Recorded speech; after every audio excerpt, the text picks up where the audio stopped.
Everyone. Hello.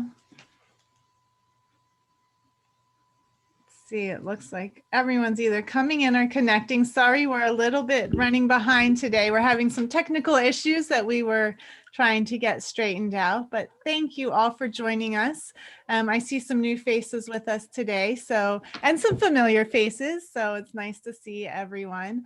We'll go ahead and get started. We've been doing these virtual networking events now for almost a year, and we are cycling through all of the chapters to really highlight what our chapters are doing and some of the individual members within those chapters. So this month we are talking to our Triangle, North Carolina chapter, and Deb is our chair there. She is going to kick off the session and talk a little bit about the chapter there, as well as her personal business. So all of the highlighted speakers will have 3 to 4 minutes to talk about themselves, and then we'll break out into a breakout room where the Triangle members will be the moderators just to help us keep time. And then all of you will also get to share about yourself and what you do, your products, your services. So everyone will have a chance to speak in the first and second breakout rooms. So we'll just go ahead and get started with Deb. So thanks for joining us and for bringing your chapter along today. So welcome, Deb. And congratulations on being featured in the news. Oh, yeah. Right. Thank you. Well, yeah. Hey, y'all. Everybody, first of all, they want to know what the Triangle is. Well, it's Raleigh, Durham, and Chapel Hill. There's a place called the Research Triangle Park, which is sort of in the center of those 3 cities in Raleigh, and we're called the Triangle area of North Carolina. So that's the area we represent. Our meetings are primarily in the Raleigh area, though we have ventured to Durham on occasion, and then Cary and some of the outlying communities around Raleigh. We have 27 active members in our NAIPC chapter. We have 7 board members. And mostly what we're doing now are monthly lunch and learn meetings on Zoom. So before COVID, we were doing them in person, and it was a lunchtime meeting, and it was held at a senior independent living community.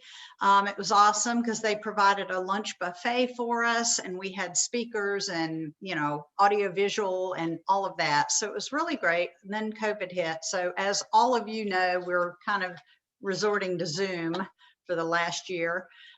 We have a speaker typically from our membership. If we can, we get a member to do the educational program. However, we also bring in outside speakers if it's particularly a pertinent topic or somebody that's recommended as a really good speaker.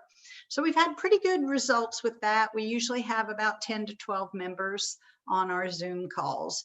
So, you know, gosh, we're really looking forward to getting back to meeting in person.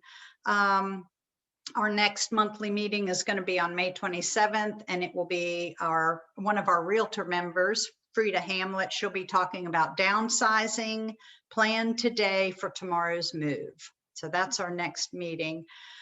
We've also really tried to stress that even though the Zoom meetings tend to be networking in nature, we as a group really want to be known for outreach to seniors.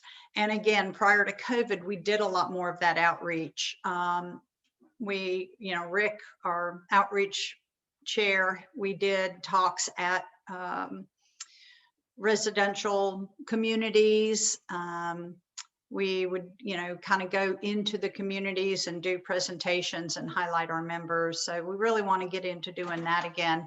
And during COVID, we've just done a couple community events. We did a food drive for the Center for Volunteer Caregiving, which Elaine is a part of, and distributed quite a bit of food to seniors. And then in the spring, we recently did a Meals on Wheels food drive. We collected enough food to make over 350 breakfast bags that were distributed to local seniors. So that was a really successful event. So we were looking forward to, hopefully a couple times a year doing some major community outreach event. So that's just kind of in a nutshell, a little bit about our chapter. As far as myself in particular, I am, well, I like to say that I'm an educator, negotiator, and project manager for the most important investment of your life, and that is real estate. And I work with all ages and stages of clients. So I am a senior real estate specialist. I've got that designation, but I also work with all ages of clients. But seniors are truly my love. My first career was as an occupational therapist, and that's where I really gained a heart for seniors. And I still maintain my occupational therapy license. I also have gotten an executive certificate in home modification. So what I do, I kind of feel like that's a great blend of the real estate and the OT, because I can actually work with seniors. If they find a home that doesn't exactly meet their needs, you know, we can discuss modifications and how that particular home will suit them for aging in place with a few modifications to the home. So that's kind of fun. I'm on the Adam Lindsay Real Estate Group, which is a platinum status real estate group at RE/MAX Advantage. And last year I earned 100% club with RE/MAX, which was my goal. So I had a great year despite COVID.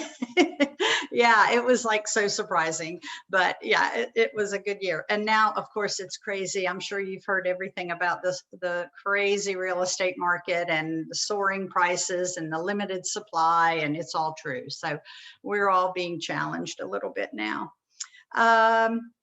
I do monthly home buying seminars. We were doing them in person, myself and my lending partner, but now, of course, we're doing them on Zoom, do those once a month, and they're free. It's just a great way to help teach and educate buyers or potential buyers in what it takes to actually get a really good home in the area. And I also have a YouTube channel. It's called Neighborhoods of Wake County.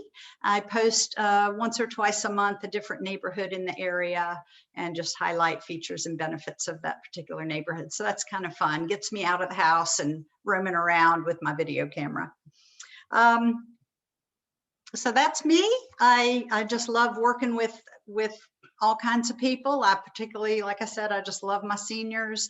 I do probably 2/3 work with buyers and 1/3 with listings. But I do both sides, which helps me to know what the other side is looking for and needs. I feel like I'm a pretty comprehensive agent. So if you have any people who are moving to the Triangle area, I'd absolutely love to connect with them and be a resource for them. So I am now going to turn it over to another board member, Rick Mesmer. And I'll let Rick talk about his self. Rick, you're muted.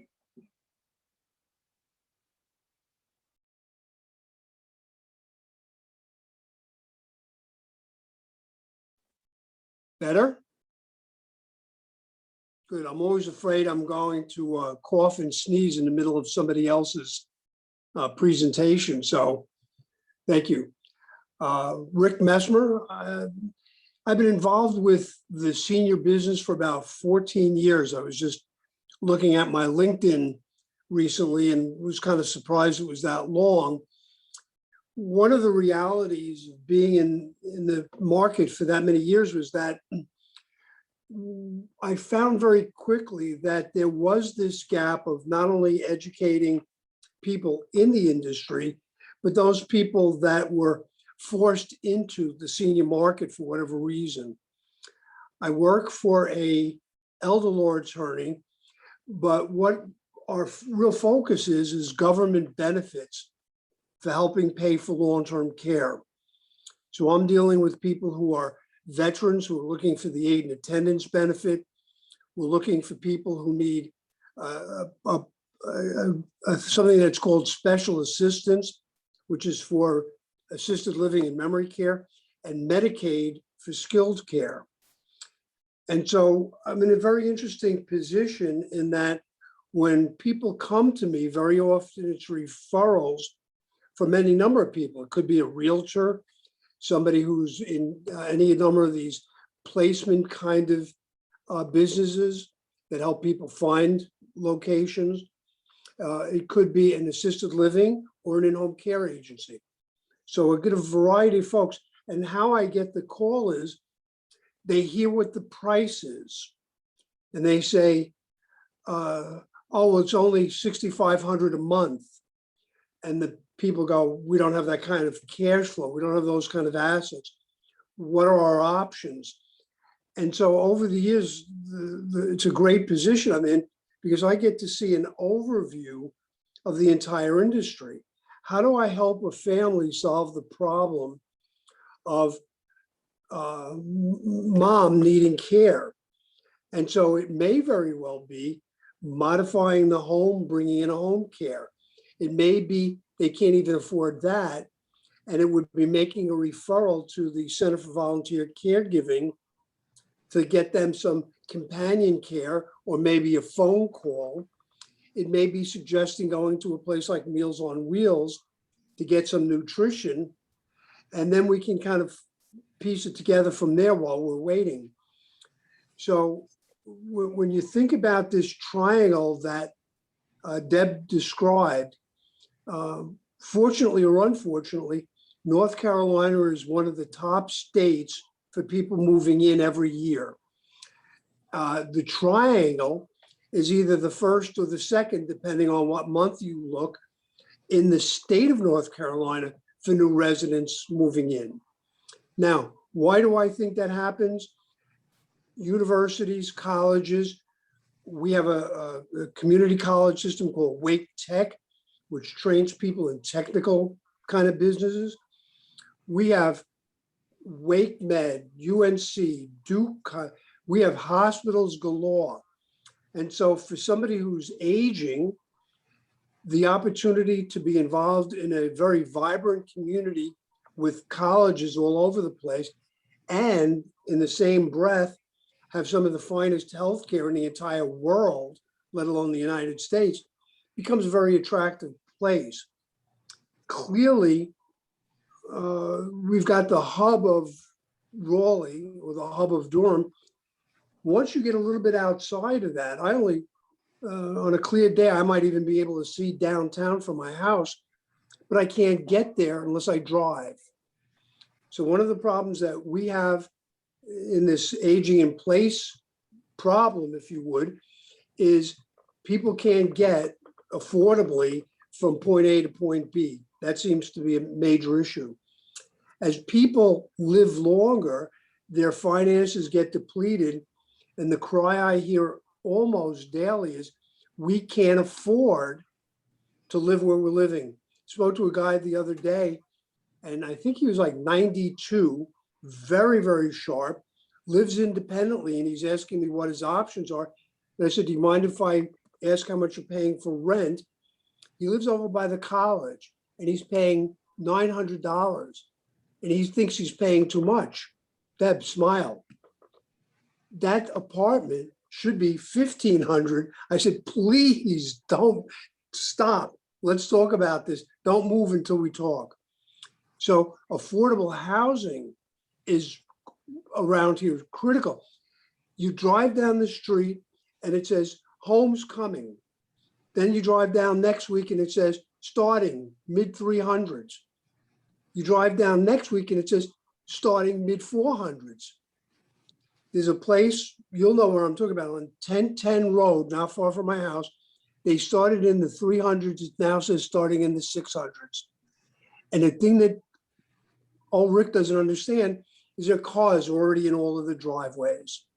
So we have in our marketplace an interesting dilemma that I think our chapter will have to figure out as time goes on, is how to transport people, how to recommend affordable housing, how can they truly age in place with rents and the cost of living so high. So let me offer this. If you have questions about government benefits, some of the ones that I work with are federal. So the answer is the same in California as it is in New York. In California, they've got some unique things, Medi-Cal and some other things, but I can get answers. So please do not hesitate to ask if you have a question. I thank you very much. Great. And we have the third person in the first round of speakers. Let me look at the list and pull it up. Elaine. Hey, I'm Elaine Whitford. I'm the Executive Director of the Center for Volunteer Caregiving, we're a nonprofit located in the Triangle. Rick Mesmer is one of my board members, and I've been a member of NAIPC for actually less than a year, but it's a good match to what we do here at the center. So we've been a nonprofit for 29 years. Cruising towards our 30th anniversary. And what we do is we recruit and train volunteers to provide in-home services and transportation for older adults and family caregivers and adults with disabilities.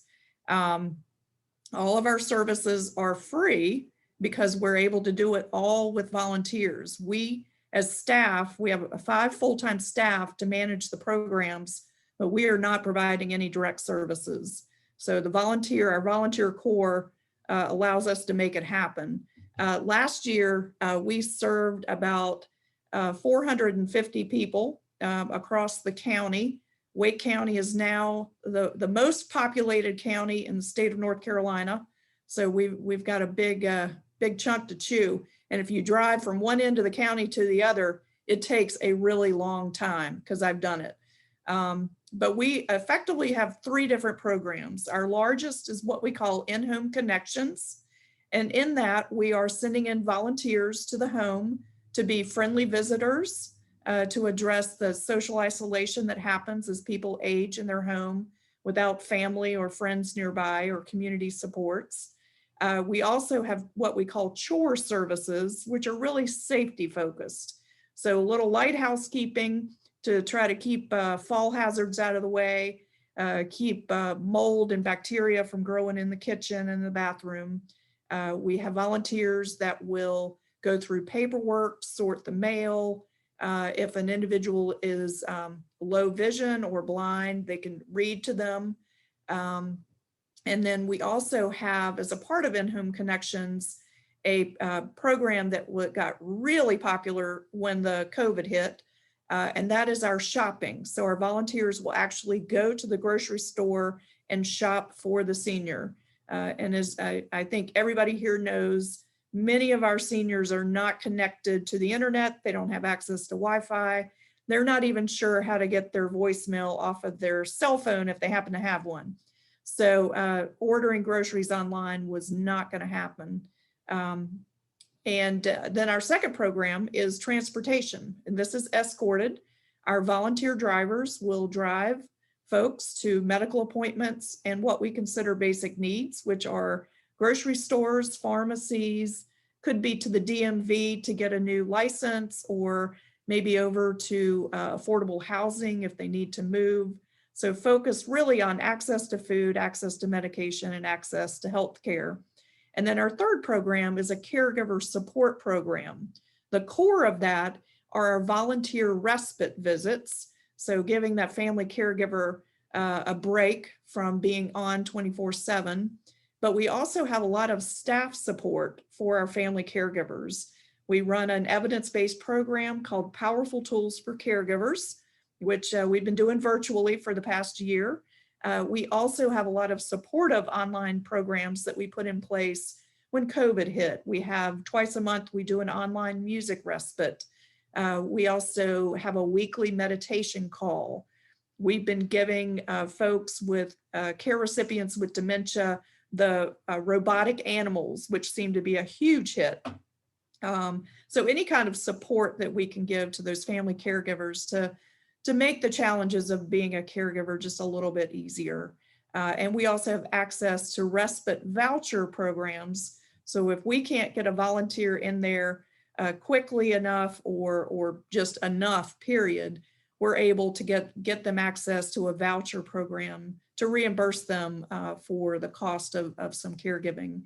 All of our services are free, and we are really here to fill a void and a gap in services.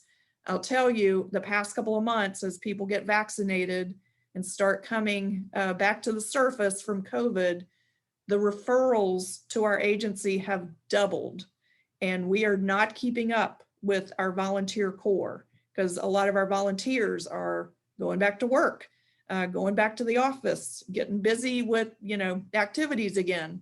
So keeping up with the demand is a real challenge for us, but it's a challenge that we try to meet head on. Great. That's really interesting, all the stuff that you're doing out there. I would love to just pick your brain a little bit more about that offline, actually, and see how we could work that into some of. I see Deanne shaking her head too. It's maybe in Vegas they can pick your brain as well. So that's the end of our first round of speakers. We are going to go into a breakout room now. So I'll just make sure Jessica is.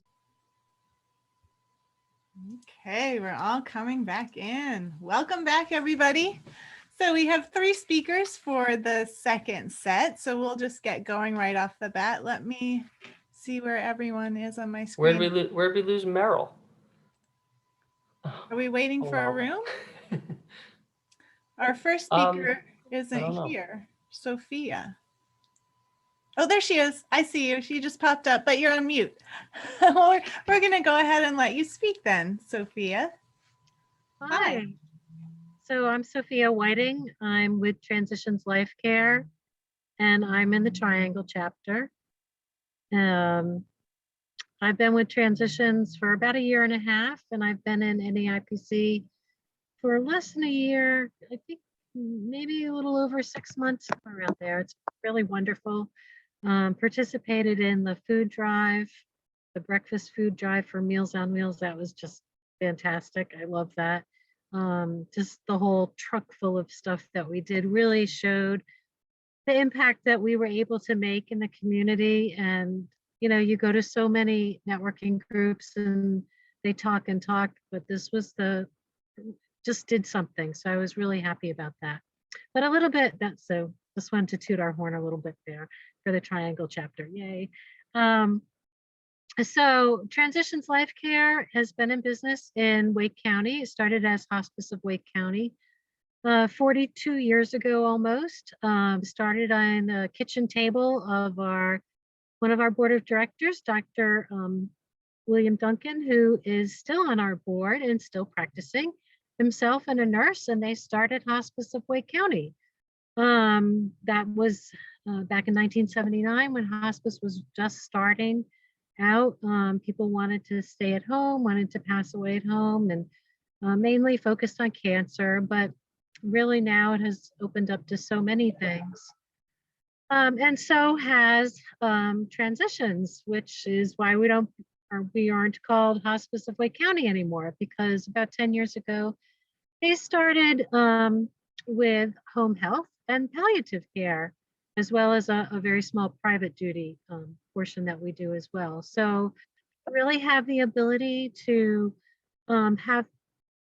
get a patient from the very beginning when they just need a little bit of assistance and kind of follow them through home health. And then if they need a little bit more assistance with palliative care, and then on through hospice. You were saying, like, what do people find negative or not right, or kind of off about what your business does? And for hospice, it's basically, you hear hospice and people think, oh, I'm going to die tomorrow. But really, the thing about hospice is that you can be under hospice services. It's a 6-month life expectancy. So you can get on hospice services 6 months and then some. People can stay on hospice for a year or longer, as long as they continue to meet the criteria. Hospice is a Medicare benefit, but Transitions is a not-for-profit agency. So we take people regardless of ability to pay. And that's not only for our hospice services, but for all of our services.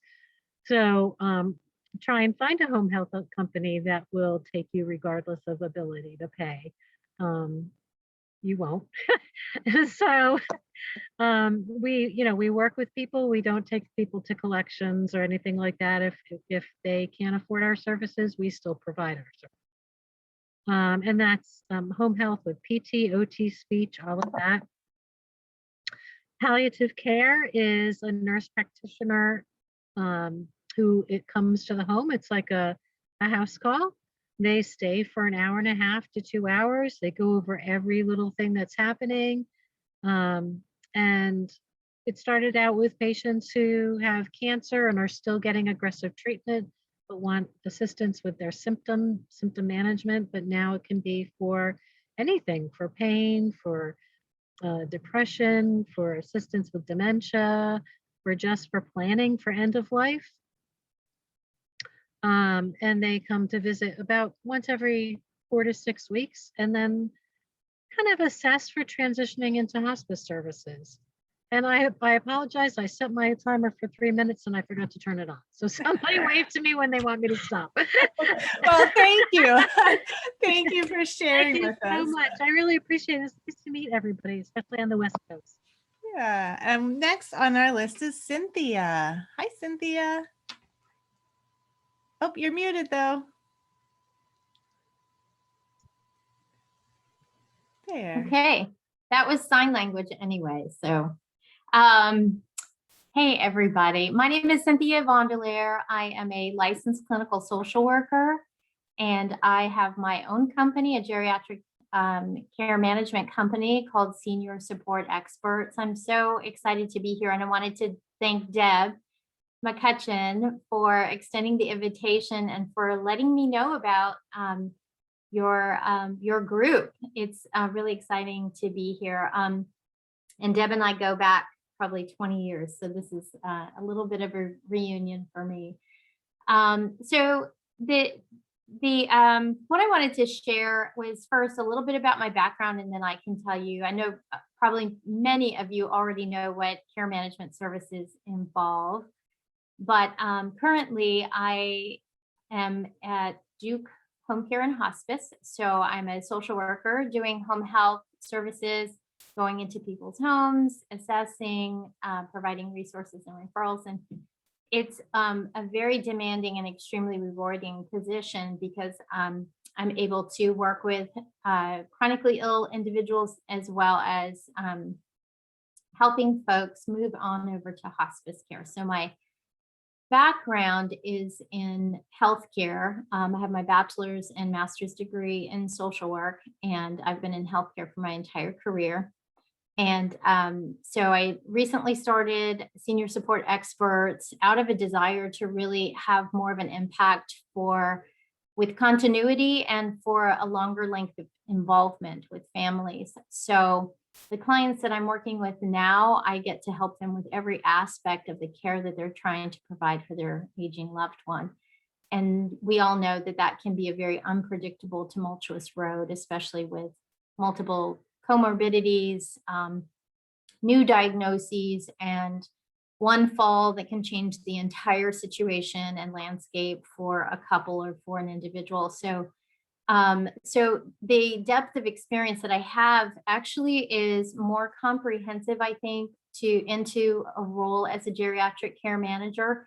So my clinical background really does bring a lot more, just a lot more experience and a lot more understanding about the continuum of care. So like Sophia was saying, when you're connecting patients throughout their course of their aging years, knowing what the road is ahead, I think is invaluable. So I'm working with families to help them to do some planning and to avoid crisis as much as possible. And unfortunately, I started my whole career with social work, being that person, a caregiver for my mom, and I didn't have anyone to turn to. There was no one there to really provide myself and my family the guidance that we really needed through her dying process and disease process and dying. So that has really been my career mission, to try to fill that gap for families. And I didn't set my timer, so I didn't start it either. Okay. So I'm not sure if that was no problem. Well, thank you, Cynthia. Thanks for joining us and for joining our Thank you for having me. organization. We're glad to have you as a Yes, member. thank you. So we have one last speaker today. Last but certainly not least is Vicki Gold. So hi, Vicki. So now I'm confused. Hi, Tara, because I did the presentation for the Oh, did you do it in the breakout room? I And we did. loved it. And we loved it. It was Oh, well, really thank good. you, David. Okay. Well, do you want to just say a brief hi to those? I can that, just say a brief hi. okay. Essentially, my mission in life is getting everybody to learn their ABCs, to learn to align, breathe, center, integrate it into your everyday activities so they become safer, more efficient, and you have more functionality. And of course, you'll speak to David if you need specific exercises. But good to see you all again. Well, thanks, Vicki. We were going to do another breakout room, but it looks like we only have about 5 minutes of time left before the end. So I thought maybe we'll just keep everyone in this room and I'll just ask a general question and see who responds. How has working with seniors changed the way that you think about aging? Anyone want to tackle that one? I'll wait a just minute. say that you Yeah, should go be prepared. I think it has helped me to never underestimate what's around the corner, because things happen that change people's lives so quickly. And so just being prepared, having your ducks in a row, having your documents completed, meet with the essential people in your life and let them know what you want and what you don't want, and just be realistic about the fact that we're all going to age, and one day we don't, we all leave here one day. So I'd rather do it with the least amount of crisis. And while you're here, I think it's really important to age as gracefully as possible.